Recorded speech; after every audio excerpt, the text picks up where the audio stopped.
তুফান আমাদের এখন এমন অবস্থা, আমরা না পারছি ওকে গিলতে, না পারছি উগলাতে।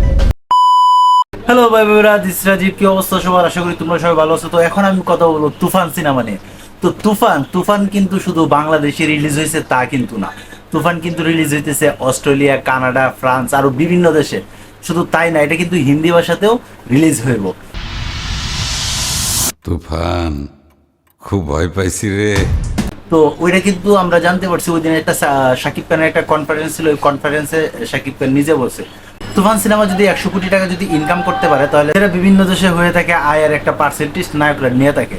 তো তুফানের যে একটা জয় জয়কার শুরু হয়েছে বাংলা সিনেমা যাতে আবার নতুন করে ঘুরে দাঁড়াইছে, এই পূজাতে সম্ভবত আসতে পারে দরদ।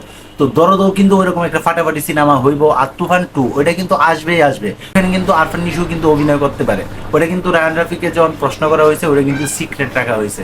তো তুফান 2 তে কি হইব আপনারা তো বুঝতে পারতেছেন। এটা তো মাত্র ট্রেলার ছিল, বাকি তো তুফান 2 তে দেখবেন।